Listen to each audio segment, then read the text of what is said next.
দর্শক, বন্যা পরিস্থিতির খবরাখবর জানবো। বন্যা পরিস্থিতি জানাতে সিরাজগঞ্জ থেকে যুক্ত হচ্ছেন সহকর্মী সায়েম উদ্দিন।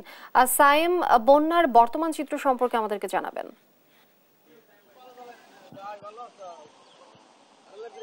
লিনিয়া, গত 12 ঘন্টায় সিরাজগঞ্জে বন্যা পরিস্থিতির কিছুটা উন্নতি হয়েছে বলা চলে।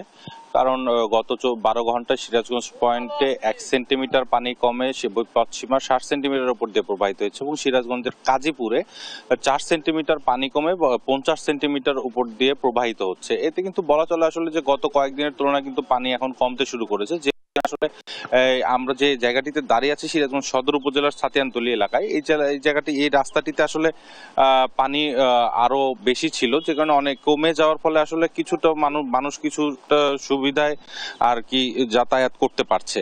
তো সেক্ষেত্রে বলা চলে যে তাদের কিছুটা হলেও ভোগান্তি কমেছে এবং কিন্তু এখন পর্যন্ত কিন্তু আসলে যে প্রাথমিক বিদ্যালয় এবং মাধ্যমিক বিদ্যালয়গুলো রয়েছে সেগুলোতে কিন্তু এখনো পানিতে নিমজ্জিত রয়েছে, যে কারণে আসলে শিক্ষা এবং পাঠদান কিন্তু ব্যাহত হচ্ছে।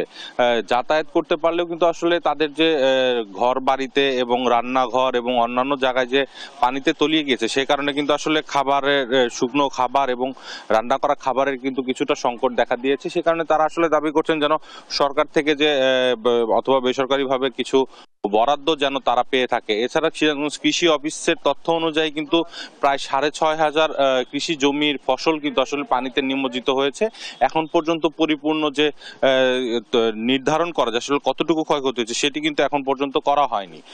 এছাড়াও জেলা প্রশাসনের মাধ্যমে আমরা যতটুকু জেনেছি যে কালকে থেকে কিন্তু আসলে ত্রাণ মন্ত্রণালয়ের যে বরাদ্দ রয়েছে শুকনো খাবার এবং চাল এবং যে নগদ টাকা, সেগুলো কিন্তু আসলে বিতরণ কার্যক্রম পর্যায়ক্রমে শুরু হয়েছে। এছাড়া পানি উন্নয়ন বোর্ডের তথ্য অনুযায়ী আমরা জেনেছি যে আজ থেকে কিন্তু পানি কমা শুরু করেছে, আগামী আরো কয়েকদিন পানি কমবে। এতে কিন্তু আসলে বন্যা পরিস্থিতির কিছুটা উন্নতি হতে পারে। সিরাজগঞ্জের এই পানি বৃদ্ধির কারণে কিন্তু সিরাজগঞ্জের বেশ কিছু অঞ্চলে নদী ভাঙন দেখা দিয়েছে, যেমন শাহজাদপুর, চৌহালি, এনায়েতপুর, এই জায়গাগুলোর আসলে নদী ভাঙনের কারণে মানুষের আসলে তীব্র একটি ভোগান্তি শুরু হয়েছে এবং বাড়ি ঘর জমি জমা অনেকটাই আসলে নদী ভাঙনে বিলীন হয়ে গিয়েছে, যে কারণে আসলে তারা ভোগান্তির মধ্যে আছেন। তারা একটি স্থায়ী বাঁধ সেখানে চায়, যেন যে বাঁধের নির্মাণ কাজ চলমান রয়েছে সেই বাঁধের নির্মাণ কাজ আসলে তারা দ্রুত শেষ সমাপ্তি দেখতে চায়, তাহলে আসলে সেই এলাকার মানুষজন আর কি নিরাপদে এবং নিভৃন্তে আসলে বসবাস করতে পারবে। তো এই ছিল আমার কাছে সর্বশেষ লিনি। আমরা ফিরে যাব স্টুডিওতে।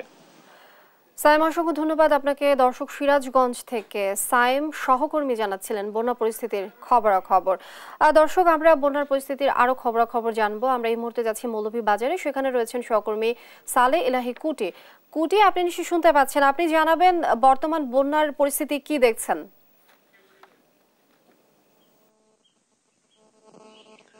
মৌলভীবাজারের বন্যা পরিস্থিতি অনেকটাই উন্নতি হয়েছে।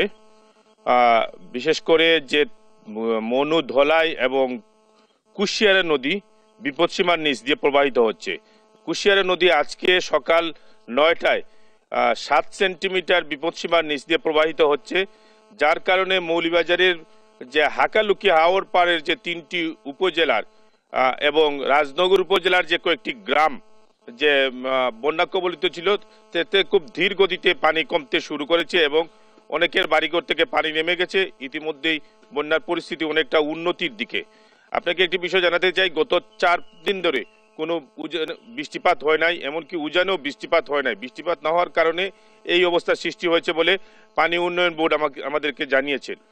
তবে বন্যা উন্নতির সাথে সাথে ক্ষতগুলো দিন দিন বেশি উঠছে। বিভিন্নভাবে বন্যায় ক্ষতি হয়েছে। মৌলভীবাজারে প্রায় 5 কোটি টাকার মৎস্য সম্পদের ক্ষতি হয়েছে, রাস্তার ক্ষতি হয়েছে এবং যে আপনার কৃষির অনেক ক্ষতি হয়েছে। যারা আমনের বীজতলা তৈরি করেছিল সেই আমলের বীজতলা শেষ হয়ে গেছে, এমনকি আপনার যে আউশ যারা রোপণ করেছিলেন, রূপা আউশ, সেটাও নষ্ট হয়ে গেছে। এখন বন্যা যতই উন্নতি হচ্ছে, ধীরে ধীরে বন্যার ক্ষয়ক্ষতির পরিমাণটা বৃদ্ধি পাচ্ছে এবং ক্ষয়ক্ষতিটা দৃশ্যমান হচ্ছে। কিন্তু এখন পর্যন্ত কৃষি, মৎস্য এবং এলজিডির সেই কি পরিমাণ ক্ষতি হয়েছে সেটা আর্থিকভাবে এখন পর্যন্ত নিরূপণ করা সম্ভব হয়নি।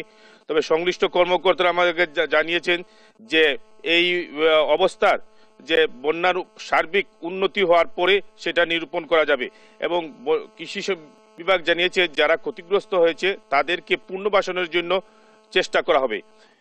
তবে একটি বিষয় আপনাকে জানাতে চাই যে মৌলভীবাজারে দ্বিতীয় ধাপের এই বন্যায় যারা ক্ষতিগ্রস্ত হয়েছেন এবং বানবাসী হয়েছেন তারা এখন পর্যন্ত কোনো প্রকার সরকারি ত্রাণ সামগ্রী পান নাই, যার কারণে অর্ধাহারে অনাহারে উপবাস করছেন তারা এবং পানির সাথে লড়াই করে তারা দুর্বিষহ জীবনযাপন করছেন। এই হচ্ছে মৌলভীবাজারের সার্বিক বন্যা পরিস্থিতির সর্বশেষ খবর।